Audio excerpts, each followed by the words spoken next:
vamos a hablar de la venida del Señor. Y precisamente esperar la venida del Señor es algo que nos va a ayudar a mantenernos en una cierta tensión, en una cierta alerta.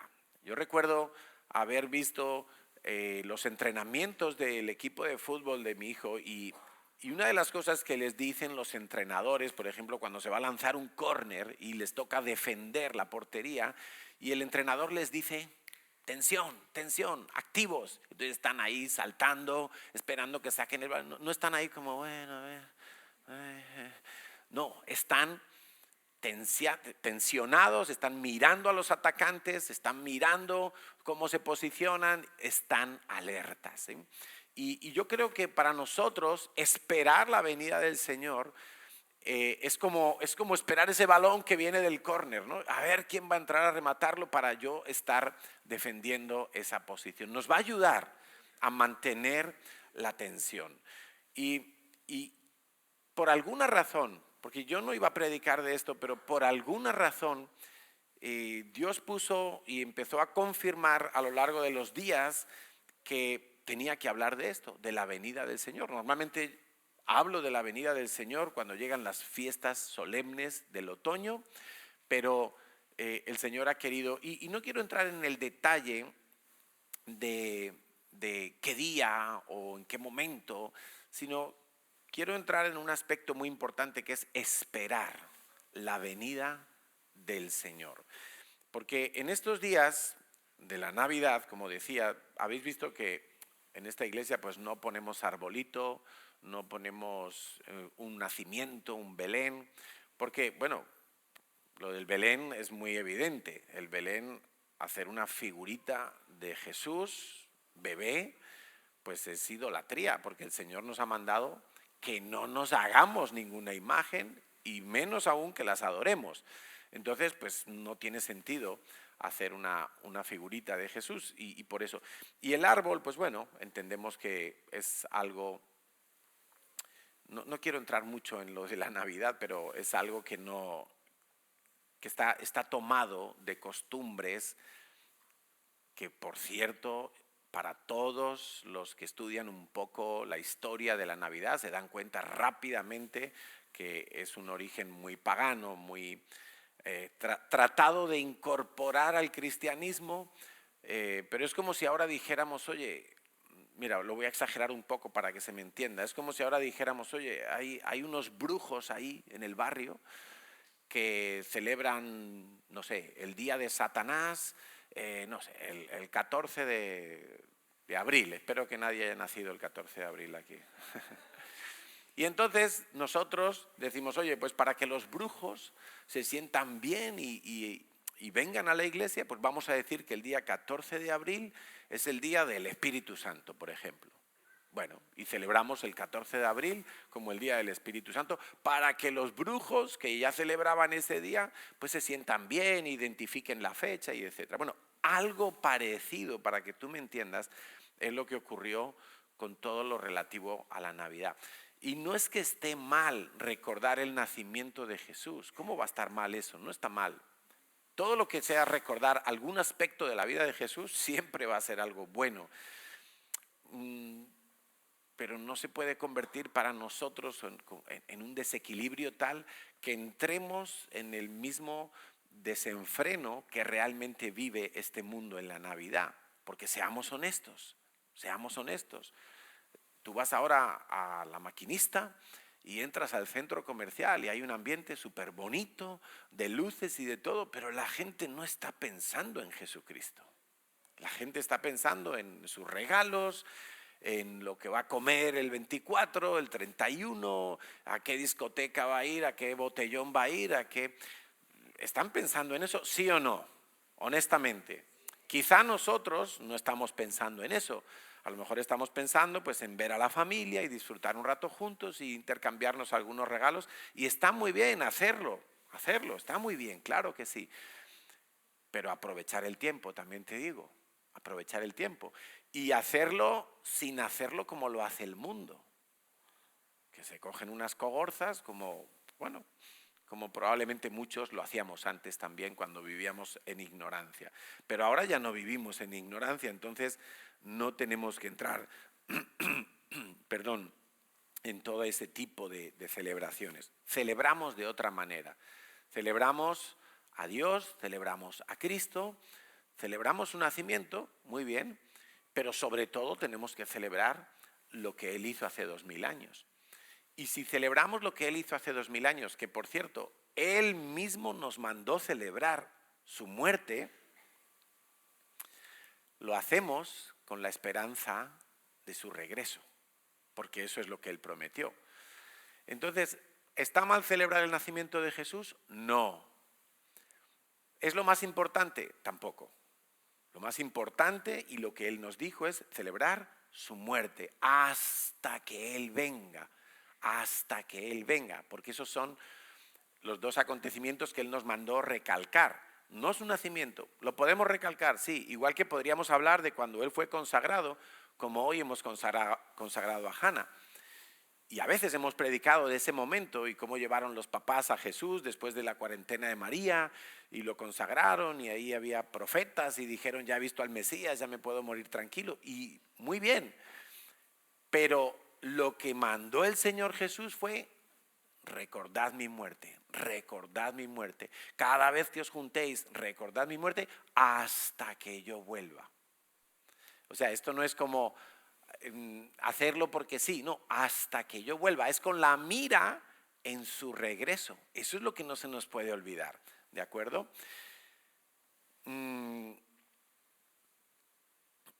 Necesitamos entonces creer y esperar en la venida del Señor. Y quiero que me acompañes a Juan capítulo 14, versículos 1 al 4. Porque fíjate que estamos hablando de dos cosas. Estamos hablando de creer y estamos hablando de esperar. Dice Juan 14, del 1 al 4. No se turbe vuestro corazón, está hablando Jesucristo. No se turbe vuestro corazón, creéis en Dios, creed también en mí, dice Jesús. En la casa de mi Padre muchas moradas hay, si así no fuera, yo os lo hubiera dicho.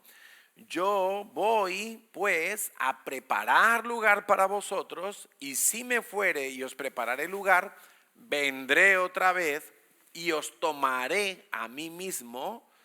Vendré y os tomaré a mí mismo, para que donde yo estoy, vosotros también estéis. Y sabéis a dónde voy y sabéis el camino. Sabes que para muchos la venida de Jesús es algo inquietante, es algo en lo cual nos gusta profundizar, porque como no sabemos en qué fecha exacta va a venir el Señor Jesús, es como, bueno, como hay ciertos aspectos que no conocemos de su venida, que si nos vamos a ir al cielo y nuestras ropas se quedan aquí. Algunos preguntan, ¿y el anillo de oro también? Bueno, es que la Biblia no nos da esos detalles, pero eso no nos tiene que importar mucho, porque si la Biblia no nos da esos detalles es porque Dios no ha considerado necesario darnos esos detalles. Dios nos ha dado las trazas más importantes de ese plan, de ese evento absolutamente trascendental para la humanidad, y eso es lo que nos tiene que valer. Lo que nos tiene que valer es que Jesús dijo, yo me voy, después de resucitar, Él se aparece, dice, yo me voy, prepararé lugar para vosotros y vendré otra vez, os tomaré conmigo, para que donde yo estoy, vosotros también estéis. Y no se está refiriendo a un lugar físicamente. No se está refiriendo allí en el cielo que vamos a estar en una nube cada uno, a ver qué nube corre más y hacer un derrape allí con las nubes. No, no, no. Donde yo estoy es como una posición, es la presencia de Dios, es disfrutando de la gloria de Dios. Esa posición donde yo estoy es donde Él quiere que nosotros estemos con Él. Acuérdate que te lo he dicho más de una vez, Jesús es el camino, la verdad y la vida, pero el camino ¿a dónde? Al Padre. Y algunos creen que Jesús y el Padre no son lo mismo, porque como Jesús habla de el Padre y Él es el Hijo, parece que un hijo siempre es menos que un padre, ¿no? Pero tú pregúntale al hijo de Messi si se siente menos que su padre. Porque Messi ha ganado no sé cuántos balones de oro, 7, ¿no? Si contamos los que ganó más los que le regalaron. 7 tiene allí en alguna vitrina de su casa. Y su hijo todos los días puede jugar con ellos. ¿Es menos que su padre? Todos los días puede hacerse selfies con los balones de oro. Todos los días puede presumir de lo que hay en el salón de su casa. De bañarse en la misma piscina, en el mismo jacuzzi, de meterse a la sauna, de montarse en el jet privado. Entonces, algunos creen, y es uno de los peligros que hay hoy en día, que se ataca la deidad de Jesucristo, que se ataca incluso la segunda venida de Cristo, como que, no, pues si eso es, ¿para qué hablar de la segunda venida? Es que eso le van a meter miedo a la gente. Todo lo contrario, todo lo contrario. De lo que nosotros esperamos los cristianos en este momento, lo más importante es la venida de Cristo. Cuando Él venga, nosotros pasaremos a ver la gloria completa de Dios. No sé si tú te conformas con ver, conocer, palpar y disfrutar lo que hoy conoces de Dios. Si te conformas con eso, yo quiero despertar tu ambición de forma sana, porque la palabra de Dios dice que ahora conocemos en parte, conocemos por sombras. ¿Cómo no vamos a anhelar conocer al que produce la sombra? ¿Cómo no vamos a anhelar conocer la gloria completa de Dios? Ahora no la conocemos de forma completa. Ahora tenemos algunos destellos. Tenemos un nivel de intensidad de la gloria de Dios muy pequeño comparado a lo que vamos a disfrutar cuando el Señor Jesucristo venga y nos tome con Él y dice, y donde yo estoy, vosotros también estéis en la presencia del Padre, y eso será como no podemos imaginar. Pero el hecho de que no nos lo podamos imaginar, porque es que es imposible que lo imaginemos, es absolutamente imposible que imaginemos cómo será eso, eso no quiere decir que no lo anhelemos. Es que es tan grande que nuestra cabeza no lo puede procesar, pero en su momento lo veremos. Los que han estado en la gloria de Dios y han regresado, como Pablo, que dice que estuvo en el tercer cielo, como Juan en Apocalipsis, que dice que vio cosas que ni siquiera tiene palabras para expresarlas. Y Pablo dice, hay cosas que es que yo no las puedo ni contar. Es que no acabo de entender todo lo que vi allí. Era simplemente como un tráiler de la película. Era como un avance de lo que van. Y ya solo con eso Pablo quedó toda su vida marcada con la segunda venida de Jesús. Por eso Pablo es el que más habla de la venida de Jesús. Pedro, el gran apóstol del Señor, el cercano a Dios, nunca tuvo un nivel de ver esa gloria. Lo más que tuvo allí en el monte de la transfiguración, y vio por allí a Elías y vio a Jesús transfigurado, pero ni siquiera todavía estaba viendo toda la gloria del Padre. Cuando Moisés estuvo en el Sinaí y le dijo a Dios, yo quiero verte, quiero ver tu gloria. Y Dios le dijo, no te puedo conceder ese deseo, porque si tú ves mi gloria vas a caer fulminado como un rayo, porque la luz de Dios es tan intensa, la gloria de Dios es tan poderosa, que si un ser humano normal en el estado en el que estamos tú y yo hoy, viéramos la gloria de Dios, caeríamos hecho como las películas, nos deshacemos así, como en Indiana Jones, y nos deshacemos, literalmente. Entonces Dios lo que le dijo a Moisés es, métete en la hendidura de la peña. Y Dios puso su mano para que no le viera, y Dios pasó delante, y ya él vio apenas la espalda de Jesús. Y solo con eso, su rostro quedó brillante, que se tenía que tapar con un velo. Imagínate cómo es la gloria de Dios. Todo eso lo vamos a disfrutar en el momento en que Jesucristo venga. Por eso nosotros debemos no solo creer es el primer paso, Yo tengo que creer que esto va a suceder, creer que Jesús va a volver, creer que Jesús está preparando un lugar, un sitio, un lugar donde yo voy a poder estar y voy a poder contemplar la gloria de Dios. No es simplemente hablar de creer en la venida del Señor, además yo tengo que esperar la venida del Señor. Esperar la venida del Señor. Mira, ¿por qué Dios no nos dijo, oye, voy a venir de regreso el día no sé qué de tal año? ¿Por qué Dios no nos dijo eso? Porque mira, somos tan necios, que a mí me ha pasado, que me ponen en la universidad un examen o en el instituto y me dice el profesor, oye, el día jueves de la semana que viene tenéis examen de matrices de matemáticas. Y uno, ay, hay que estudiar. Pero uno llega a casa y dice, no, es el jueves de la semana que viene, tengo tiempo, hoy voy a ver el fútbol, yo me veo el partido. Llega el lunes, el jueves tengo examen, no, todavía tengo tiempo, de aquí al jueves de estudiar tengo tiempo. Y me pongo a jugar a la PlayStation. Y así, y llega el miércoles, que mañana hay examen. Y deprisa y corriendo, trato de aprender lo mínimo para poder aprobar ese examen. ¿Y cuántas veces haciendo eso hemos resultado? ¿Sí o no? Y uno es tan listo que dice, es que me preguntaron justo lo que no me había estudiado. Claro, de 10 temas había estudiado uno. Dice, el 10º, Señor, a ver si me toca. Y no le tocó y suspendió el examen. Entonces, Dios sabe que nosotros somos muy de dejarlo todo al último momento. Y alguno dirá, hombre, pero el ladrón de la cruz se salvó en el último momento, ¿sí o no? Se salvó, pero vamos, en el tiempo de descuento ya. Pero es que el ladrón de la cruz no sabía que se iba a salvar ese día. Él nunca imaginó ni soñó ni que lo iban a atrapar por sus fechorías, porque si lo supiera diría, pues no las hago, ¿no? Él era de los que pensaba que la policía es tonta. Entonces, nunca pensó que lo iban a atrapar, nunca pensó que lo iban a condenar a muerte, pero menos aún pensó que cuando estuviera muriendo, Jesucristo le daría la salvación. Unos minutos antes de morir. Jamás soñó con eso.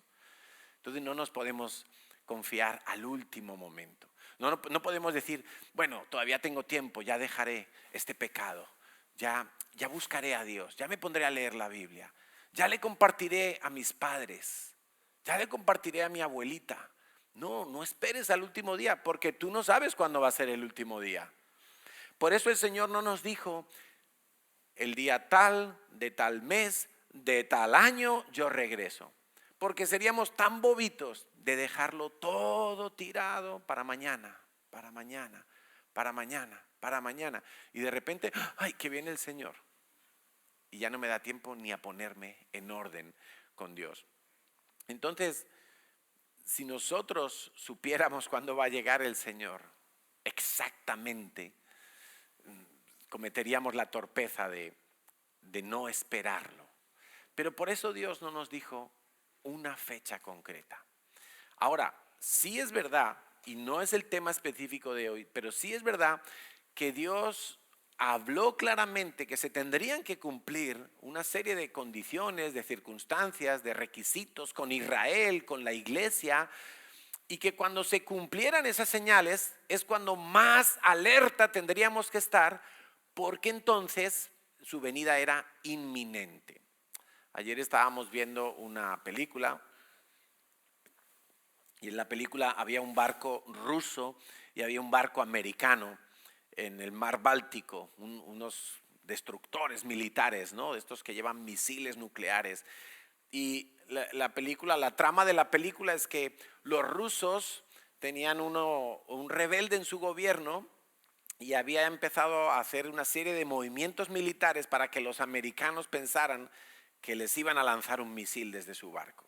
Pero la cosa era que si lanzaban un misil, no iba a ser un misil nuclear, pero los americanos iban a responder y eso iba a desatar una guerra, que era lo que quería este sujeto rebelde. Entonces en la película están las imágenes en los dos barcos y los rusos están diciendo, prepara el misil, pon la llave, clic, el otro, la llave, y están todos como hiperalertas porque ya era el momento de lanzar el misil. Hasta ese momento eran militares, han tenido un entrenamiento, estaban en una misión, pero todavía no llegó la hora de la verdad, ¿no?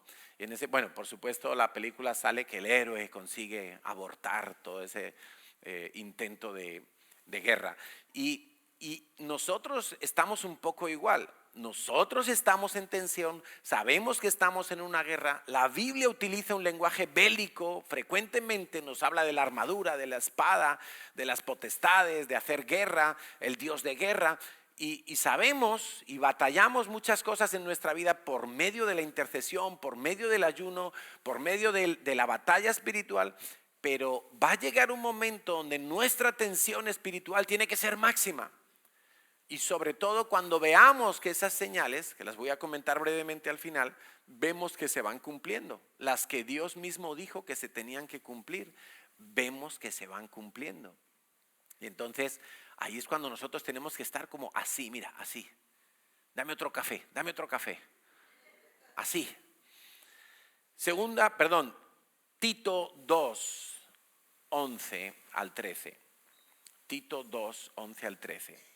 Esperar, mientras lo buscamos, esperar no es simplemente sentarme en el sofá y contemplar cómo avanzan las agujas del reloj. Esperar es una mentalidad, esperar es una actitud, esperar requiere preparación. No es pasivo el que espera, es una espera activa, es una espera formativa, es una espera que requiere una actitud de llegar al cumplimiento de lo que estoy esperando. Dice en Tito 2:11, porque la gracia de Dios se ha manifestado para salvación a todos los hombres. Ayer vimos un ejemplo de esto, cómo Dios hablaba claramente a través de la predicación del Evangelio para salvación de todos los que lo quieran oír y recibir. Dice, enseñándonos que renunciando a la impiedad y a los deseos mundanos, vivamos en este siglo, en esta vida, sobria, justa y piadosamente, aguardando la esperanza bienaventurada. Di conmigo, esperanza bienaventurada. Aguardando. La esperanza bienaventurada es la venida del Señor, es el cumplimiento de todos los planes de Dios, es la manifestación de la obra de Cristo culminada y completada al final de los tiempos. Porque hasta ahora la obra ha sido hecha, pero falta un paso en nuestras vidas, no sé si os habéis dado cuenta, que es la glorificación. Nosotros hemos sido justificados por Dios, hemos sido santificados por Dios y Dios sigue trabajando hasta el día de hoy en nuestra santificación, pero falta la glorificación.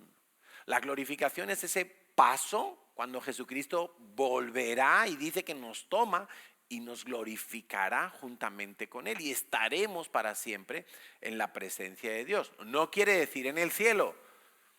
Olvídate del lugar físico. De hecho, cuando Jesucristo vuelva, nos va a llevar al cielo, eso es verdad, pero luego vamos a regresar finalmente todos los creyentes con Él a la tierra para gobernar en la tierra y para vivir en el reino de 1000 años que Jesucristo va a establecer en la tierra. No es el tema de hoy, pero quiero que te olvides de un lugar físico. El punto de estar donde Jesús está es estar en la presencia de Dios, cara a cara con Dios, todos los días por la eternidad. La gran tragedia de los que no aceptan la obra de Jesús es que van a estar toda la eternidad separados y excluidos de la presencia de Dios, en oscuridad. En oscuridad. Algunos piensan que la mayor tragedia es que se van a estar quemando en un horno. Y seguro que el sufrimiento que van a experimentar es semejante a eso. Pero la mayor tragedia es comprobar que pudieron haber estado en la gloria y sin embargo están en la tiniebla, en la oscuridad. Que pudiendo haber estado en una vida completa en la presencia de Dios, van a estar en una vida de oscuridad y de confusión por la eternidad, no por un tiempito. Es un sufrimiento eterno. Es un sufrimiento eterno, igual que lo nuestro va a ser un disfrute eterno de la gloria de Dios. Eterno, no tendrá fin. Muy bien, aguardando la esperanza bienaventurada y la manifestación gloriosa de nuestro gran Dios. ¿Cómo le llama aquí? A Jesucristo, ¿cómo le llama? Nuestro gran Dios y Salvador Jesucristo. Para los que creen que Jesucristo no es Dios, apréndete de memoria este versículo. Jesucristo es Dios. No es igual a Dios, no es semejante a Dios, no. Jesucristo es Dios. Es Dios. Con todos los atributos de Dios, completos. ¿Qué nos pasa? Y honestamente creo que la Navidad ayuda a inducirnos en esta herejía. Y es que estamos acostumbrados a creer que Jesucristo es aquel hombre que vivió 33 años en la tierra. Evidentemente nació del vientre de María por obra y gracia absolutamente de Dios y nació como un ser humano. Pero es que estaba profetizado, el verbo se hizo carne.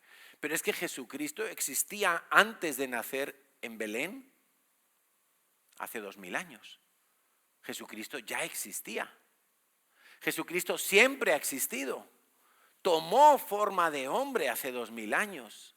Se hizo carne y se hizo hombre como nosotros, porque estando en esa condición es que podía calificar para ser el Salvador de nuestras vidas y pagar por nuestros pecados. Él no pagó por nuestros pecados siendo Dios. Él pagó por nuestros pecados siendo hombre. Él fue tentado siendo hombre. Él pasó frío, hambre, desnudez, siendo hombre, no siendo Dios. Podríamos decir que eso fue un paréntesis de humanidad para Jesús, pero Jesús es Dios. Jesús es Dios. Siempre lo ha sido y siempre lo será. Y lo que nos dice aquí la carta del apóstol es que nosotros tenemos que guardar la esperanza bienaventurada y la manifestación gloriosa de nuestro gran Dios y Salvador, Jesucristo. Tenemos que aguardarlo. No es como, sí, bueno, cuando vea qué tal, ya me pongo en guardia y reviso estos temas de la segunda venida. No, es que tiene que ser constante en tu vida. Si tú estás en la parada del autobús, si tú sales ahora a la parada del autobús para irte a tu casa, y pone Google que va a pasar en 4 minutos, tú no te vas a tomar un café, ¿a que no? Tú te quedas ahí esperando. No vaya a ser que se adelante un poquito y me toque esperar otra hora. Entonces, a veces en la vida cristiana se nos olvida que estamos esperando al Mesías y nos entretenemos y nos vamos a hacer otras cosas y nos vamos de la parada del autobús, nos desubicamos. Y no podemos desubicarnos. Ahora, tú fíjate que a veces cuando estás esperando algo, y en este caso algo malo, también te predispones para recibir eso malo. Por ejemplo, los hipocondríacos, ¿no? Que hay una plaga de gripe, de gastroenteritis. Ay, seguro que me va a tocar a mí. Y en cuanto tiene un poquito revuelto el estómago porque comió frijoles, piensa que ya le está dando la gastroenteritis. Dice, no, tranquilo, no te predispongas para lo malo, porque está esperando lo malo. Job dijo, el temor que me espantaba me ha venido y me ha acontecido lo que yo temía. Esto nos da a entender que Job, a pesar de ser un hombre que tenía temor de Dios y quería vivir agradando a Dios, había algunas cosas internas en él que no estaban sanas. Él tenía un temor. El temor a que mis hijos se van a morir, el temor a que voy a caer enfermo, el temor a que se me va a arruinar el negocio, el temor a que vengan ladrones y me ocupen y todo eso le pasó. Y él reconoce que él vivía con esos temores. eso nos da una pista de que cuando nosotros estamos esperando algo malo, de alguna manera estamos como extendiendo una alfombra roja de bienvenida para que eso malo nos ocurra. Y eso nos habla de la importancia de lo que estamos esperando. ¿Qué estoy esperando yo? Si estoy esperando lo malo, probablemente no es que me va a venir, pero como que tengo una predisposición a que me pase eso. Ahora, si yo estoy esperando la venida de Jesús, mi actitud tiene que ser también la de una predisposición. Yo me muevo por fe, yo no me olvido, la expectativa de su llegada tiene que ir creciendo en mi vida, no va disminuyendo, yo me voy preparando en santidad, yo me voy preparando en obediencia, me voy puliendo con Dios, me tengo que ir entrenando en todo eso. Si un creyente aquí, un hijo de Dios, una hija de Dios, tiene su novio, su novia y han puesto una fecha de boda. Imaginemos eso, ¿no? ¿Hay alguien que se vaya a casar por aquí? Alguno habrá. Bueno, oye, ponemos la fecha de boda. Yo me acuerdo que cuando me casé pusimos la boda, ¿con cuántos meses, Natalia? Como 6 meses de antelación, 6 meses. Bueno, y dijimos, tal día nos vamos a casar. Y claro, en esos 6 meses, ¿qué creéis que pasó en nuestros corazones en cuanto a la expectativa de la boda? ¿Eso fue creciendo o menguando? ¿Cómo creéis que? Bueno, como ha sido vosotros, que muchos estáis casados aquí. Claro, cuando uno pone la fecha de boda, y mira, hay veces que ponen fecha de boda con 1 año y medio de antelación, 2 años de antelación. Y la expectativa va creciendo. Eso es como, bueno, hay que pensar en el vestido y no se olvida del vestido, hay que pensar en los anillos y no se olvida de los anillos, hay que pensar en los invitados y la lista, y se invitó a mi prima y si el otro, y todo eso va creciendo en potencia, ¿verdad? No va menguando. Es más, cada día que se acerca la fecha hay más nervios, surgen cosas que no hemos tenido en cuenta. Bueno, así tiene que ser si nosotros realmente estamos esperando la venida del Señor. Ese sentimiento, esa expectación, ese cuidado de las cosas tiene que ir creciendo. Si no está creciendo, es que no estoy esperando la venida del Señor. Me gustaría que viniera, sí, a ver si viene, pero no lo tengo como por cierto. Y eso tiene que ir creciendo. Y no importa tanto si el Señor va a venir en la primavera o en el otoño, si muchos lo esperan, si pocos lo esperan, eso no importa tanto. No importa tanto el día, no importa tanto si se han cumplido 20 señales de las 25 que hay o se han cumplido 10 solamente. Eso no es lo importante. Lo importante es que tenemos que estar esperando la venida del Señor.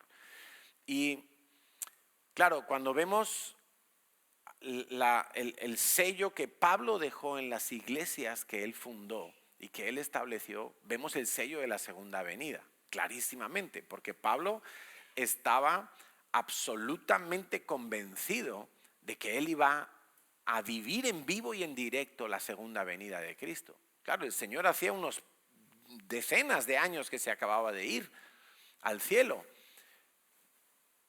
pero él tenía la expectativa de que antes de morir Pablo, el Señor iba a regresar y él iba a estar vivo todavía cuando él regresara. Y no que él se equivocó, es que era un profeta que estaba desatinado, no. Es que esa es la actitud correcta para todos los cristianos, estar esperando la venida del Señor. Quiero que me acompañes a la primera carta de Tesalonicenses, capítulo 5. Vamos a leer los 8 primeros versículos. Primera de Tesalonicenses, capítulo 5.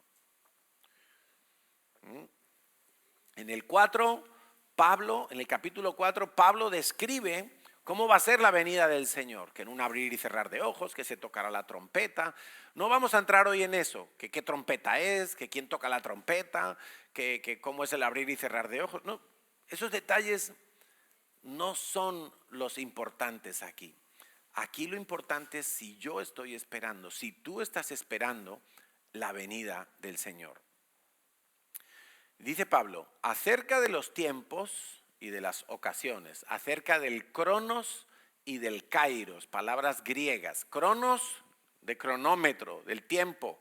Pablo le está diciendo a los tesalonicenses acerca del tiempo que estamos viviendo o qué circunstancias temporales se tienen que dar para que venga el Señor, o de los kairos, o sea, el tiempo oportuno de Dios para hacer las cosas, acerca del cronos y del kairos, tiempos y ocasiones. No tenéis necesidad, hermanos, de que yo os escriba, porque vosotros sabéis cómo perfectamente. ¿Sabes por qué? Porque cada vez que Pablo iba a Tesalónica y visitaba a los creyentes allí, o cuando les mandaba una carta, les recordaba lo mismo. Oye, el Señor va a volver, estar preparados, estar expectantes, no os durmáis, no os despistéis, seguir haciendo la gran comisión, guardándoos en santidad, en unidad. Les apuntalaba, ¿por qué? Porque el Señor viene pronto. Por eso dice, vosotros sabéis perfectamente que el día del Señor vendrá así como ladrón en la noche. ¿Cómo viene un ladrón por la noche? Cuando todos están dormidos, cuando todos están relajaditos, cuando todos dicen, esta noche no pasa nada, yo me voy a dormir. Que cuando digan, mira qué interesante, paz y seguridad, entonces vendrá sobre ellos, no sobre nosotros, sobre ellos destrucción repentina, como los dolores a la mujer encinta, y no escaparán. Mira, paz y seguridad es lo que figura en la mayoría de los acuerdos cuando tiene que finalizar una guerra. La mayoría de los acuerdos cuando dos países que están en algún tipo de conflicto necesitan sellar esa paz. Y entonces hablan de paz y seguridad. Todos los acuerdos que han intentado que firmen Israel y Palestina, Israel y Egipto, Israel y Siria, Israel y Líbano, Israel y Jordania, todos los acuerdos incluyen esos dos términos, paz por seguridad. Es decir, Israel dice, los países alrededor de Israel dicen, queremos paz porque ya estamos cansados que Israel nos avasalle, porque tiene un ejército que, bueno, tiene esa gracia de Dios de que aunque los ataquen, ellos se rearman y ¡pum! Israel dice, yo lo que quiero es seguridad. Yo no que quiero que no entre ningún terrorista aquí a mis mercados, a mis calles, a mis restaurantes, a mis ciudades. Y entonces dicen paz por seguridad, paz por seguridad. Se ha repetido desde 1968. Cada intento de acuerdo de paz ha incluido esos dos términos, paz y seguridad. Y es algo muy, no sé cómo decir, es algo muy evidente que todos queremos paz y seguridad, que todos queremos que no haya guerras, queremos que no haya conflictos bélicos, nadie quiere estar peleado con su vecino, nadie quiere estar como en una tensión constante y queremos seguridad, claro, pues queremos salir a la calle y que no nos roben, que no nos quiten el móvil en el metro, que etcétera, etcétera, que no nos robe el gobierno tampoco.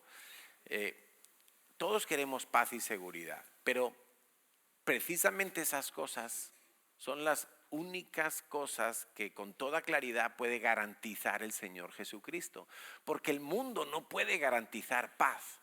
El otro día escuchaba un informe que decía que en todos los años desde los que hay constancia de las civilizaciones, apenas ha habido una década de años, o sea, 5 o 10 años, donde no ha habido absolutamente ningún conflicto bélico en toda la tierra. Solo, no sé si eran 5 o 10 años. En toda la historia de las civilizaciones siempre ha habido guerras. Desde que existe la ONU, mira si ha habido guerras. Y se supone que era para garantizar la paz de las naciones. Pero un buen día, Putin se levanta con el hígado atravesado y invade Ucrania. ¿Por qué? Bueno, porque él considera que lo tiene que hacer y le apetece. No vamos a entrar en detalles, ¿no? Un buen día, otra nación se levanta y ahora Venezuela cogió un territorio por allá, ¿no? Y dice que es suyo. Pues vamos a ver cómo termina eso. O sea, nadie puede garantizar la paz. El mundo adolece de paz. El mundo adolece de seguridad. Hay escasez de paz y escasez de seguridad. Y justamente cuando el mundo esté clamando, queremos paz, queremos seguridad, hay que hacer algo, ¿quién arregla esto? Cuando el mundo esté suspirando por paz y seguridad, ahí vendrá la venida del Señor. Y solo el Señor puede dar paz y seguridad. Y curiosamente la paz que da Dios, Quique lo compartía el otro día en Madrid, la paz que da el Señor no es la ausencia de conflictos, es la paz interior. Esa paz interior no te la puede dar ni los títulos, ni el dinero, ni muchas amistades, ni muchos contactos, ni muchas influencias. Esa paz interior solo te la puede dar Jesús. Él dijo, yo os doy la paz que el mundo no puede dar. Yo no os la doy como el mundo la da. Yo te la doy aquí dentro. Es una paz que tú puedes estar rodeado de enemigos y tú tienes paz. Es una paz como la que tuvo el profeta Daniel, que cuando le dijeron, te vamos a echar al foso de los leones, él no se desesperó ni empezó a gritar como un endemoniado. No, no me maten, ¿no? Le dijo, bueno, pues que me echen. Sadrach, Mesach y Abednego, vais a caer al horno de fuego, vais a morir abrasados. Bueno, si tenemos que morir quemados, moriremos quemados, pero tengo paz. ¿Eran masoquistas? ¿Eran kamikazes? No, simplemente tenían la paz de Dios en sus corazones, porque ellos sabían que Dios, en caso de morir, los iba a recoger. Por eso tenían paz, porque no estaban aplicados a esta vida como si esta vida se me escapa de mis manos, ya no me queda nada. No, tienes a Cristo, tienes vida eterna. Por eso, cuando el mundo diga paz y seguridad, entonces se desatará toda la escena del final de los tiempos. Versículo 4, dice Pablo, mas vosotros, hermanos, está hablando a cristianos, les está recordando una vez más. ¿Cuántas veces no les habría hablado Pablo a los tesalonicenses sobre la venida del Señor? Yo me imagino que cada visita, cada carta, cada vez que Pablo enviaba un misionero a ver qué tal estaban, todo el tiempo, oye, pilas, el Señor viene, vamos, estar atentos, estar alertas, no bajéis la guardia. Y dice, vosotros hermanos, no estáis en tinieblas. ¿Qué representa tinieblas en la Biblia? Cero entendimiento. Oscuridad, tinieblas en la Biblia representa confusión, ignorancia, no entender las cosas de Dios. No estáis en tinieblas para que aquel día os sorprenda como si fuera un ladrón.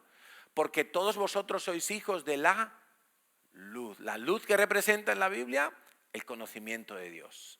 El conocimiento de los planes de Dios. Por eso tú ves en Génesis que un día se hizo el sol, pero otro día se hizo la luz.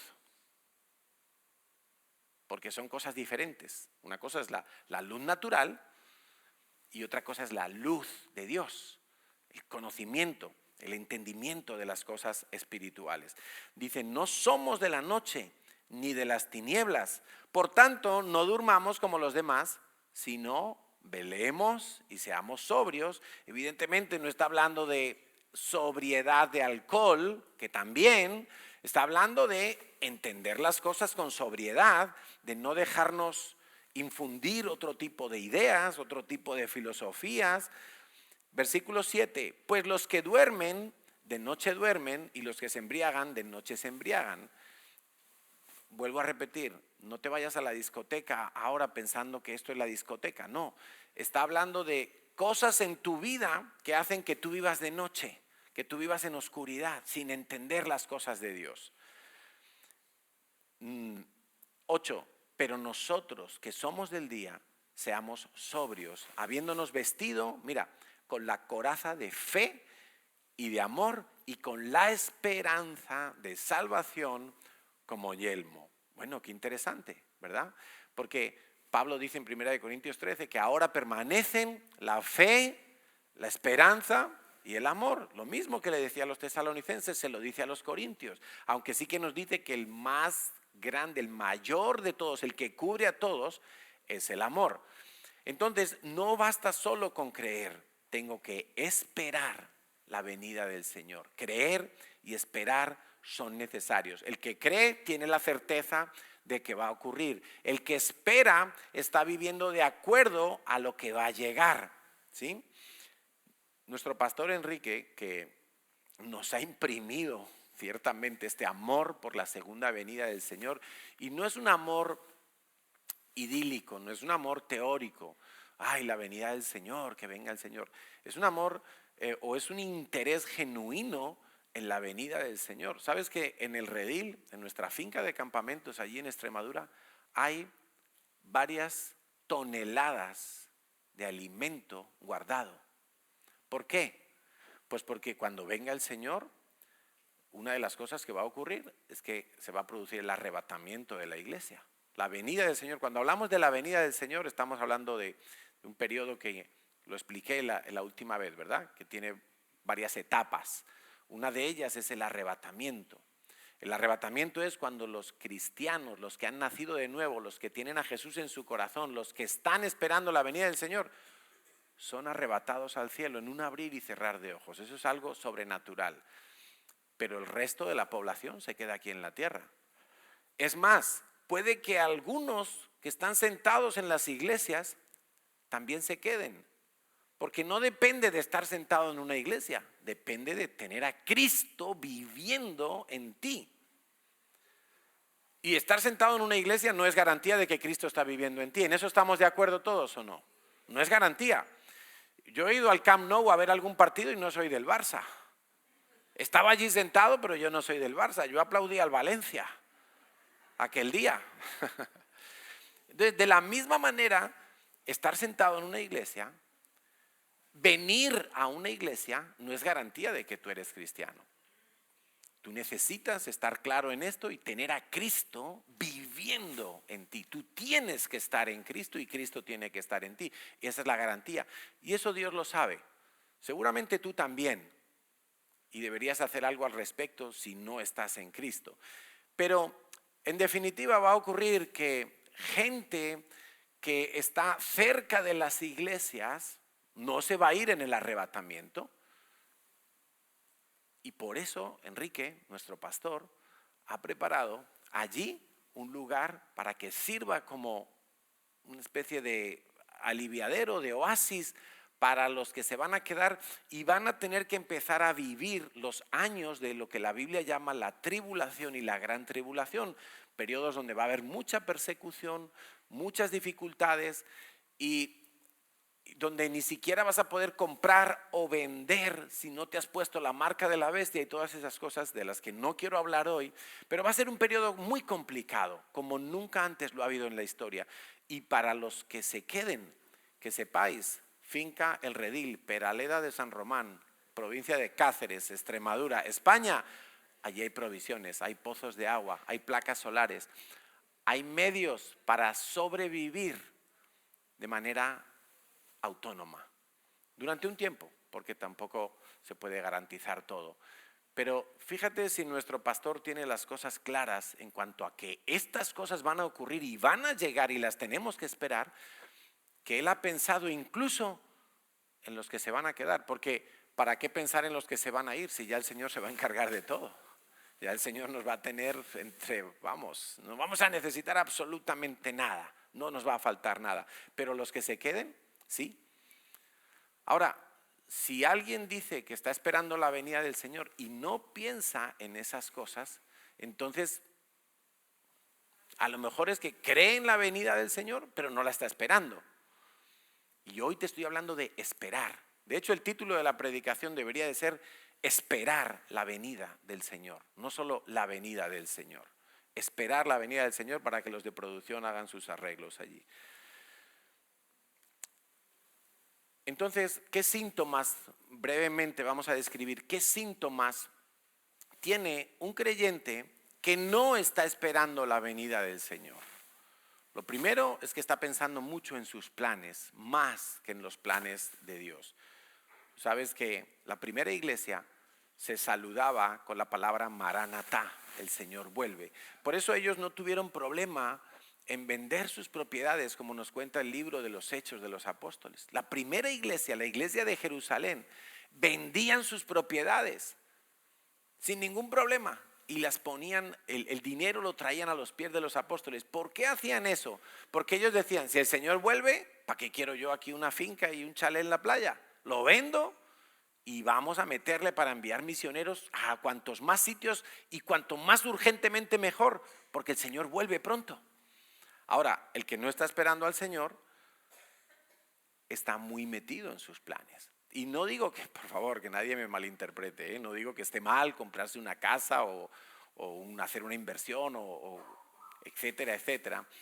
Pero lo que no debemos es esclavizarnos o anclarnos absolutamente a las cosas materiales.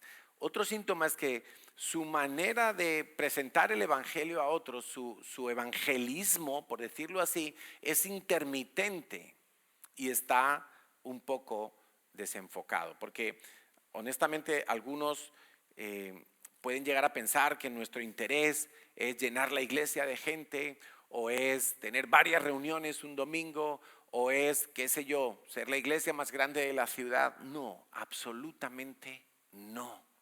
Nuestro interés es que la mayor cantidad de gente pueda conocer a Cristo. Por eso, mira, cuando predicamos en Arco del Triunfo, ¿tú sabes la cantidad de extranjeros, turistas que pasan por ahí? Sí, hay más que los ciudadanos de Barcelona.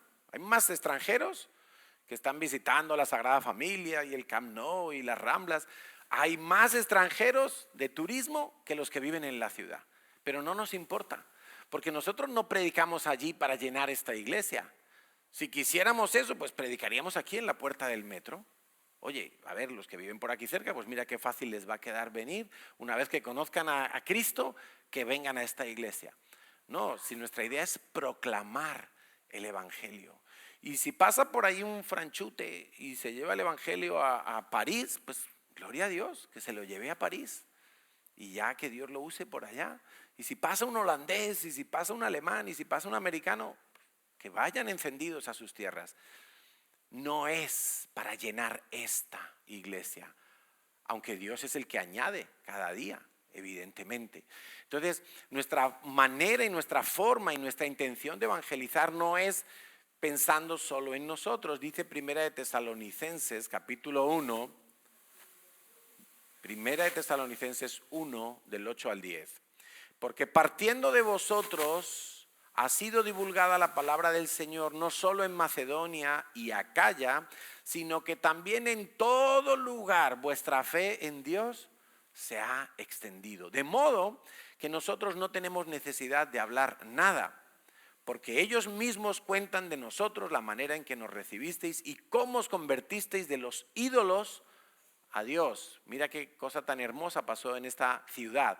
Tenían ídolos y ellos se convirtieron y dejaron los ídolos y se volvieron a Dios, sin intermediarios, con Jesucristo como único intermediario, para servir al Dios vivo y verdadero y esperar de los cielos a su Hijo, al cual resucitó de los muertos, a Jesús, quien nos libra de la ira venidera. Una característica de las iglesias que fundó Pablo es que estaban esperando la venida del Señor. No solamente era, oye, evangelizar, oye, forma discípulos, oye, haz esto, haz aquello, pon ancianos, que todo eso también lo decía Pablo, pero dice, vosotros os habéis convertido y estáis esperando a Jesucristo. Ellos nunca se olvidaron de Jesucristo. Otra característica de los que no esperan la venida del Señor es que miran más a los hombres que a Dios. Y eso les lleva a vivir una vida donde caen en la complacencia de su entorno, sus familias, amigos, sociedad, ¿sí? En lugar de vivir íntegra y completamente para agradar a Dios. Son cristianos que se vuelven muy políticamente correctos. Son cristianos que se vuelven muy a lo social, con un toque humanista, pero poco agresivo espiritualmente. Y Yo lo he dicho muchas veces, el cristiano que no tiene algún tipo de conflicto con su entorno, es que le está faltando algo en su modo de vivir representando el nombre del Señor. Algo le está faltando. Y cuando digo conflicto, no necesariamente es que estemos en una cárcel. No necesariamente es que estemos fuera de nuestro país porque no nos dejan entrar porque hemos hablado la palabra de Dios, como ocurre en algunos países. No, conflicto puede ser simplemente que alguien en el trabajo se burle de ti. Conflicto puede ser que alguien en tu familia te esté criticando porque vas a la iglesia los domingos, o porque das tus diezmos, o porque lees la Biblia todos los días. Conflicto es que tus amigos se ríen de ti porque tú ya no participas de los excesos de antes. Y ese tipo de conflictos, si no existen en mi vida, si no hay nadie absolutamente que me mire un poquito raro, algo me está faltando en la vida cristiana. Porque honestamente, mira, Jesús todo lo hizo perfecto. Todo absolutamente.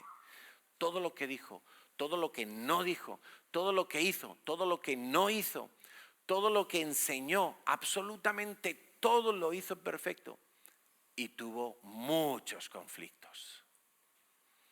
Muchos conflictos. Marcos 10:34, dijo Jesús: no penséis que he venido para traer paz a la tierra. Antes hablábamos de paz, pero ¿dónde era la paz que teníamos que tener nosotros? Cuando Jesús le dice a sus discípulos: yo mi paz os dejo. ¿A quién? A vosotros, no a la tierra. Por eso Jesús dice: no penséis que he venido a traer paz a la tierra. Dice: yo no he venido ni a acabar con el imperio romano, no he venido a acabar con las guerras entre países, no he venido a acabar con la desigualdad social, con la injusticia social. Yo no he venido a nada de eso. Yo no he venido a traer paz a la tierra, sino espada, disensión. Jesús ha venido a que cuando tú te posicionas claramente en Cristo, tú vas a estar dividido con el mundo. Espada. Y eso va a ser algo muy real. Cuando tú estás esperando al Señor y tu vida está, todo lo que tú vives está mediatizado por la llegada del Señor. Y si tú hablas mañana en tu trabajo de que el Señor va a regresar, ¿qué crees que va a decir tu compañero o tu jefe?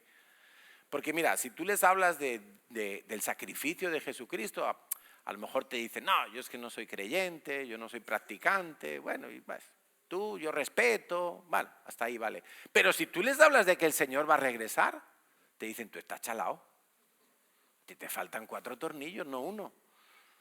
Tú estás mal de la cabeza. ¿Cómo que Jesús va a volver? ¿Cómo que va a haber, que tú vas a estar en la presencia de Dios?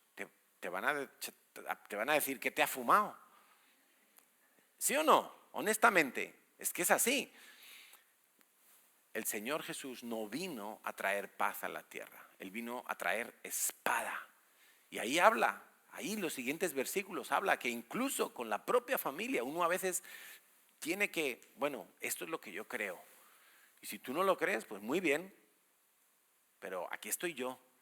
Aquí están mis límites. Aquí está mi postura. Y no me muevo de esto.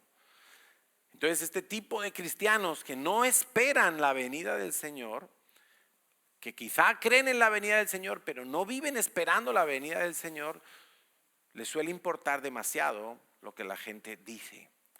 Les suele afectar demasiado lo que la gente dice de ellos. Quieren quedar bien con todo su entorno, con los que viven, conviven, trabajan, estudian, etcétera, etcétera. Y eso trae muchos conflictos a su fe. Eso debilita mucho su fe. Otro síntoma es que viven muy preocupados por sus vidas, por las cosas materiales. Todo empieza a girar en torno a lo material. Ahora, Juan 12:25 dice el Señor: el que ama su vida, la perderá. Y el que aborrece su vida en este mundo para vida eterna, la guardará. Cuando el Señor le habla a Juan en todas estas revelaciones del libro de Apocalipsis, Hay un mensaje muy claro para una iglesia. Está en Apocalipsis capítulo 3, versículo 15 al 17. La iglesia de la Odisea. Yo conozco tus obras, que ni eres frío ni eres caliente. Ojalá fueses frío o caliente, pero por cuanto eres tibio y no frío ni caliente, te vomitaré de mi boca. Porque tú dices, el creyente está diciendo, ese cristiano de la iglesia de la Odisea estaba pensando y diciendo, yo soy rico y me he enriquecido y de ninguna cosa tengo necesidad. Y no sabes que Dios le dice, y tú no sabes que en verdad eres un pobrecito desgraciado. Vamos a resumirlo así. Es un pobrecito, desventurado, miserable, pobre, ciego, desnudo. No tienes nada. ¿Qué tienes? ¿Dinero en el banco? No tienes nada. ¿Qué tienes? 3 casas. No tienes nada. ¿Cómo se compara eso con la eternidad? Y es impresionante porque era gente que estaba en la iglesia. Estaban en la iglesia. Y Dios les tiene que decir, ¿tú crees que porque ahora tienes un contrato indefinido, que porque ahora has montado una empresa, que porque ahora estás ganando un buen sueldo, ¿tú crees que tienes algo? ¿Tú que dices yo soy pobre, me he enriquecido, crees que tienes algo? Perdóname, te voy a abrir los ojos. ¡Pum! Estás ciego. Eres pobre, no tienes nada. Todo eso no sirve de nada en el reino de los cielos. Esa seguridad que tú tienes es falsa. Espabila, despierta. Deja de ser un tibio, deja de estar buscando las cosas materiales, deja de tratar como si Dios fuera un banquero que me tiene que dar cosas y cosas. No, espera su venida, porque aquí el importante, el héroe, no eres tú, es Jesucristo. ¿Lo sabías o no? Tú sabes que en la historia del marketing, los que estudian marketing, ¿hay alguien aquí que estudie marketing? A ver, ¿alguien por ahí? Alice. Voy a pisar este charco, a ver qué me dices. Cuando una empresa quiere construir un argumento, una historia para vender un producto, la estrategia número 1 es que la empresa no es el héroe es el cliente. Tienen que hacer sentir que ese cliente que necesita un coche, que necesita la mejor pintura para las paredes de su casa, que necesita cualquier producto que tú vendas, el cliente es el héroe.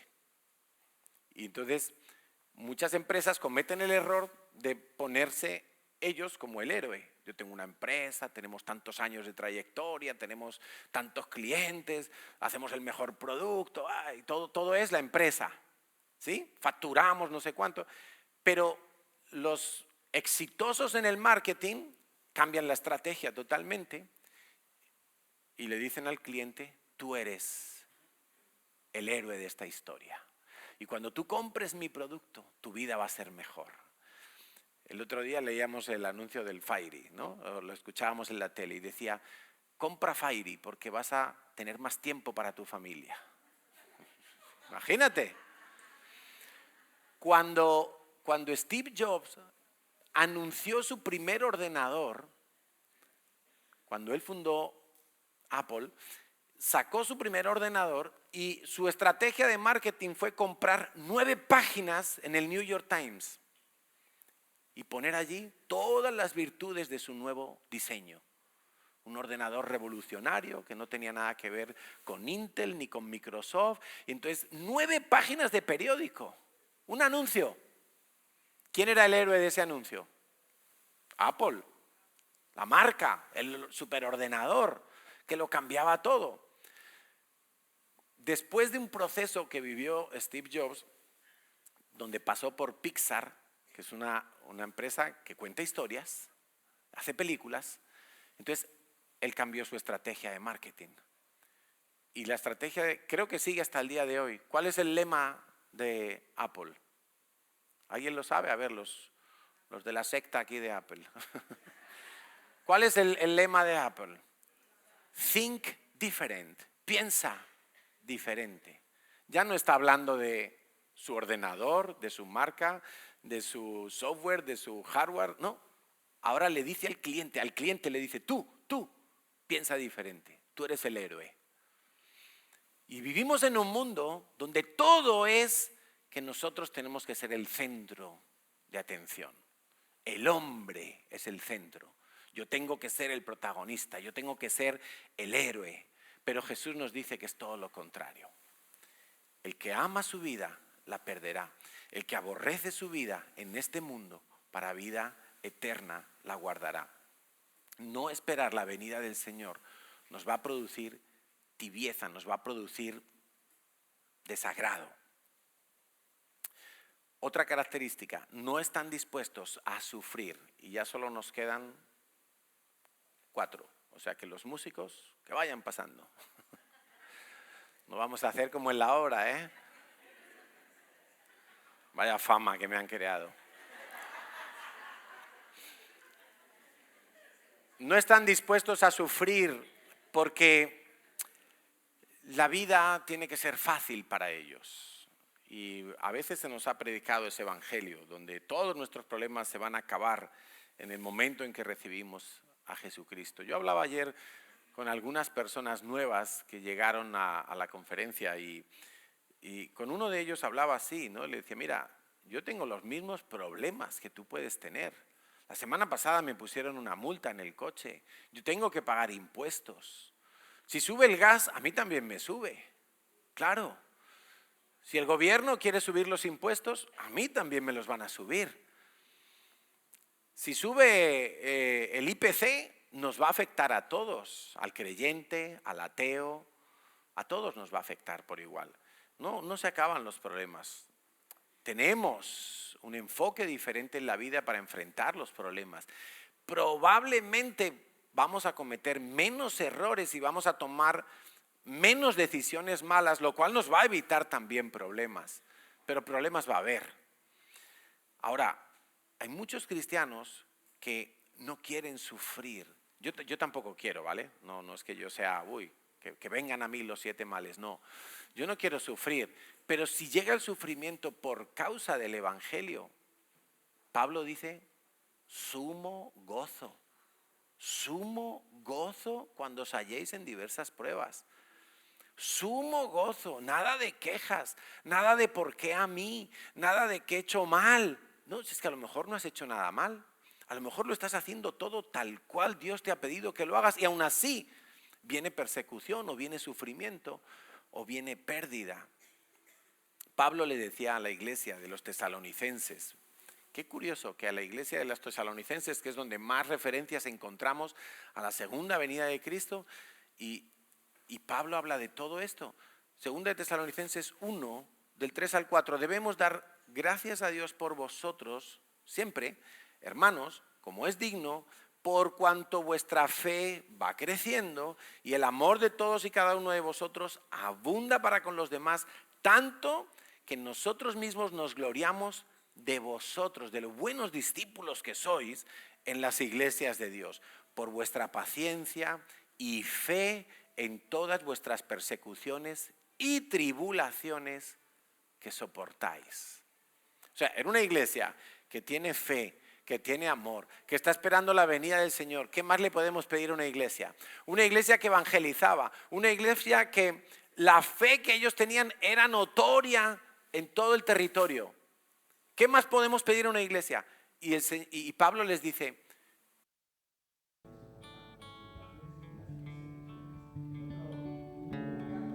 las mismas persecuciones que yo como judío he sufrido en Israel, vosotros las sufrís de los de vuestra nación. ¿Impresionante o no?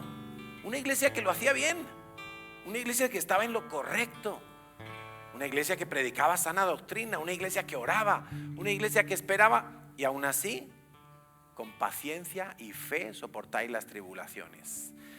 Quiero que sepas algo, cuando tú estás esperando algo más grande que tú, cuando tú estás esperando algo más grande que tú mismo, el sufrimiento que tengas mientras esperas eso tan grande se te va a hacer pequeño.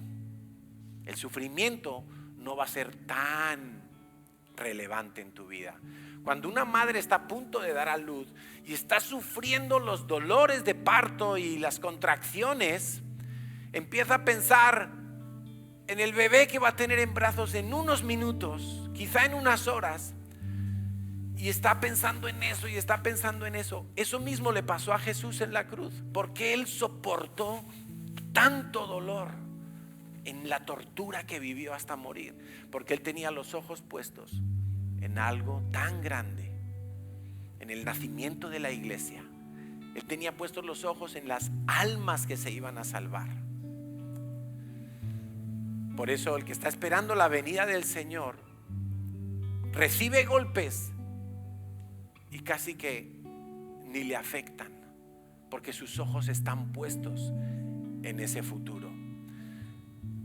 Pero también los que no esperan la venida del Señor, a veces les cuesta ver a Jesús como rey, y simplemente creen que, bueno, Jesús fue un maestro, un profeta, un líder, un hombre bueno. Jesús fue incluso un cordero que pagó por nuestros pecados, pero bueno, ahí quedó Jesús. De hecho, algunos solamente lo recuerdan crucificado en una cruz.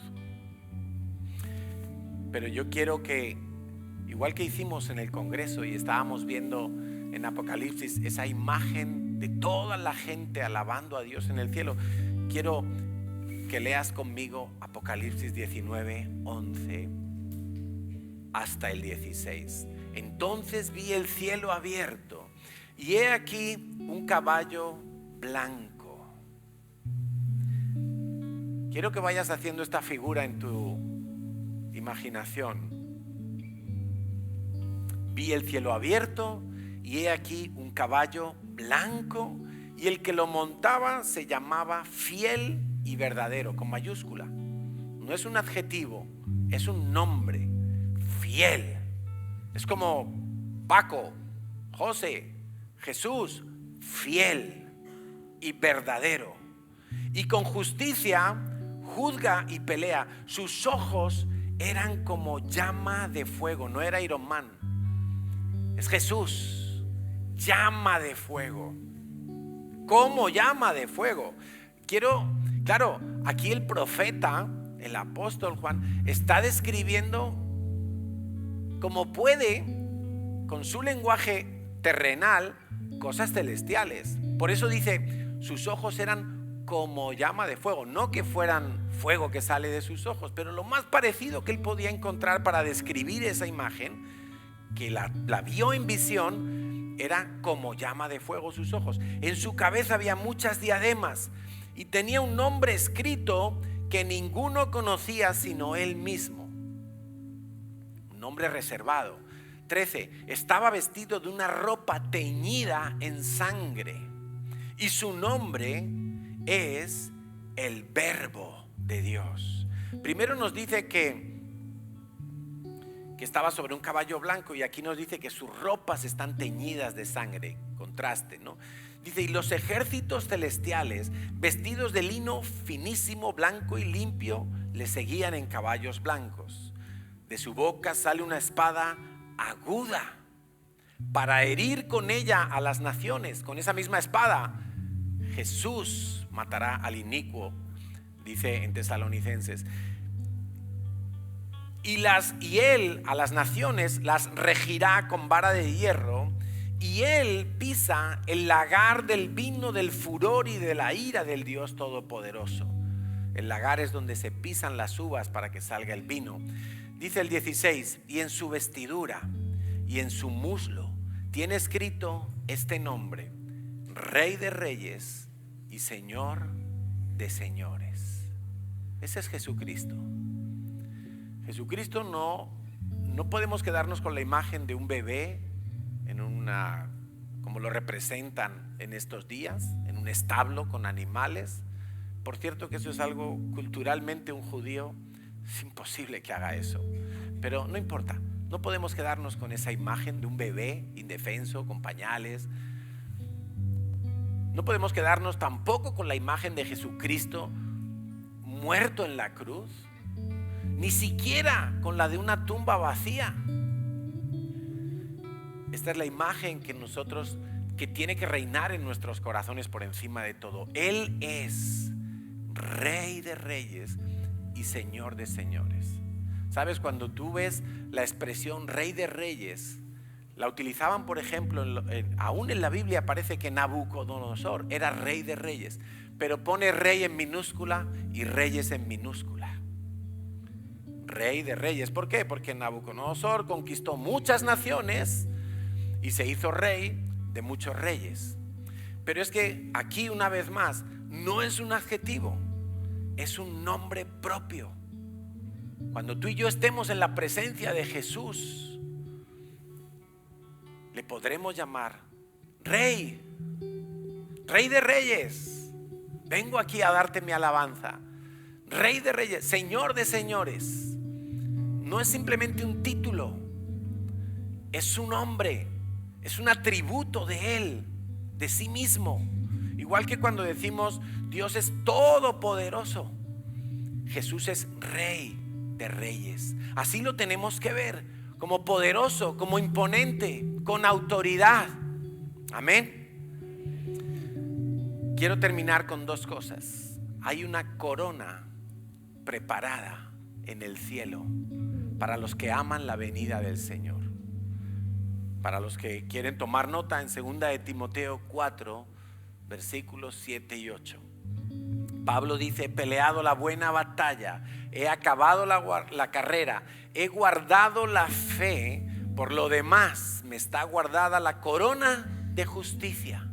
Corona de justicia, la cual me dará el Señor, juez justo en aquel día, y no solo a mí, dice Pablo, sino a todos los que aman su venida.